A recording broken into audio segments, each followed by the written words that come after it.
first dance songs coming through about the Labour Greens marriage. We've got Will You Still Love Me Tomorrow by the Shirelles. It's the End of the World as We Know It by R.E.M. These are terrible. Oh, I know. It is a party, you know. I know, totally. Absolutely. Hey, look, I took the streets of Wellington this afternoon and I asked this question. Do you reckon that we should raise the price of cigarettes to $30 a packet? Yep. Yes. Yes? No. No. Yeah. Yeah. Oh, nah. Yeah? Yeah. Yes. Yeah, if it helps people in the process of quitting, should they? Why not? Because my mum smokes. Because I don't smoke, so that's why. Just you want to give up? Not really. Did you try giving up?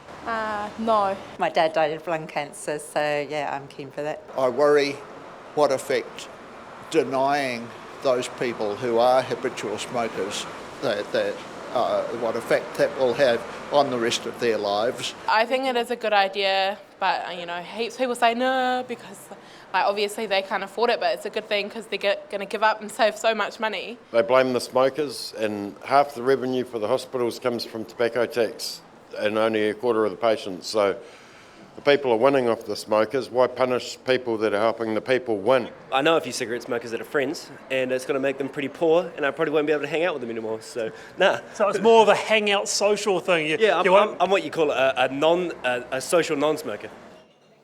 A social non-smoker. I feel I can get that right. That was Newtown, by the way. Before I go to the panel on this, I know this is quite a divisive issue, I want to hear more, Hayley, from Tweed Boy, actually. Oh, Tweed Boy. Okay. Do you mind if we call you Tweed Boy? That's a bit rude. Tweed Boy. Yeah, sure, why not? Tweed Boy, hi. Do you think we should raise the tax on smokers?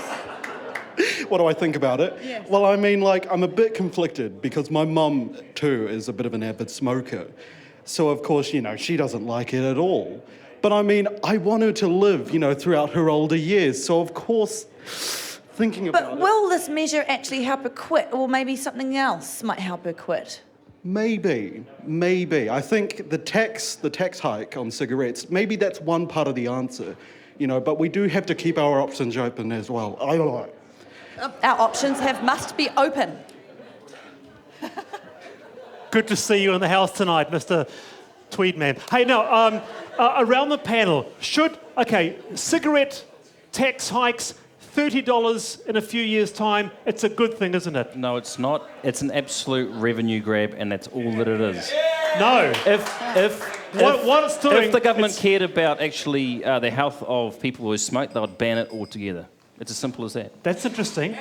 All right. And here's what. And alcohol. That's a good point, because if we're talking about... Now, hang on. If we're talking about taxes on something that's unhealthy, why don't we put a tax on sugar? Why don't we put a tax on fatty foods? I'll tell you why, Derek. Because smoking kills 5,000 people a year. Right. And obesity-related diseases kill more. No, they don't. Oh, yes, they do. It kills 5,000 people a year. Obesity-related causes 5,000 kill people. more. We'll come to you, sir, because you make some great points at the back there.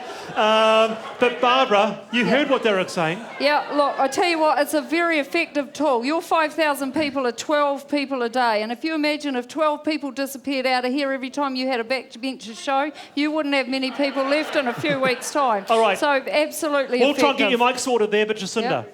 Yeah, I mean, and I just, off the back of what one of the punters you talked to said, the excise that we collect doesn't cover the social cost of smoking in New Zealand. It doesn't. Oh, yes, it does. And ultimately, who would want to endorse something that habitually kills people?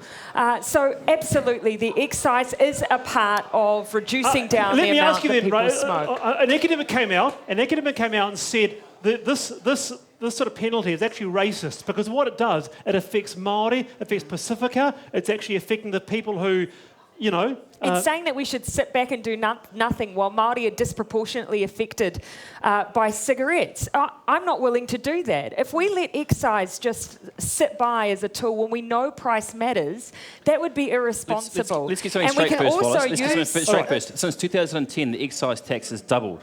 The only reduction in the number of smokers has gone from 16% to 15%.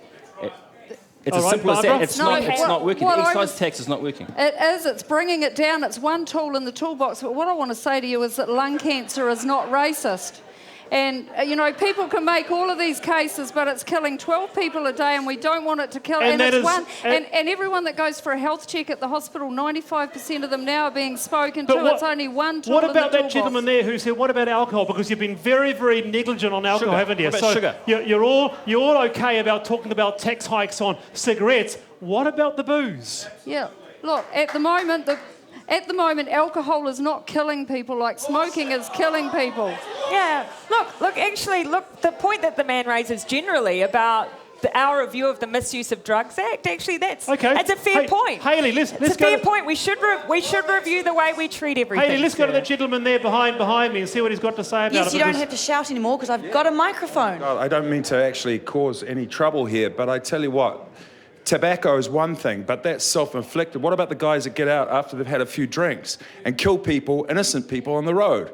And I tell you what, statistically in the United States of America, right, you've got 35,000 people a year are involved in road accidents that die. You think about all of the statistics about truly the issues, and you're targeting the tobacco industry that actually the government makes so much money from. So you think about actually who's making this money at the end of the day. The tobacco industry probably makes about $2 a carton, and guess who makes the money? The government, $8 a carton. Thank you. Absolutely. There's a lot of things that are bad for us. The issue there is, the issue there, sir, and maybe Derek, can I suggest to you that tobacco is the only substance in the world when taken as prescribed will kill you? Yes, but there's one point, and it's illegal. So at the moment, we've got the government, the fat cats and the ivory towers that are telling, stamping on all of the personal freedoms of the people, and it's illegal. It's a legal product. That's the big difference. Okay. I want to go to Hayley on this in the audience. What do they think? Do you reckon? Who's a converted smoker? Who used to smoke? Hands up. Who is brave enough to admit? Here we go, Tracy Martin. Excellent. So, do you think raising the price of a packet of cigarettes would help you stop smoking? No, I don't smoke anymore. I gave up because my children asked me to give up, right? Had nothing to do with the price. I would have continued to buy it if my children hadn't put pressure on me to stop. Can I ask you how much they cost when you first started? I think they were around about $8 a packet. I used to steal my dad's. That would have been cheaper than that, I'm sure. Back to you guys. I'm not that old. Excuse me. So around the panel then, in terms of smoke, should smoking be illegal? Well, we have a goal to become smoke-free, and that's the way to do it. I mean, we've got to phase out. We've got to have a plan to phase out. Smoking cessation programs in New Zealand could be better as part of that plan, and we could put some of that excise towards that. Should it be illegal? Yeah, look, no, it should be phased out, as Jacinda said. But should it be illegal? I was with a group of people last night, and it's really hard. I haven't smoked. I don't know what the constraints are of going through that withdrawal process. We need to put processes in place, and so we should phase it out rather than ban it. It's not realistic to do that. It'll never happen. We'll never have a smoke-free New Zealand. It will never, ever happen.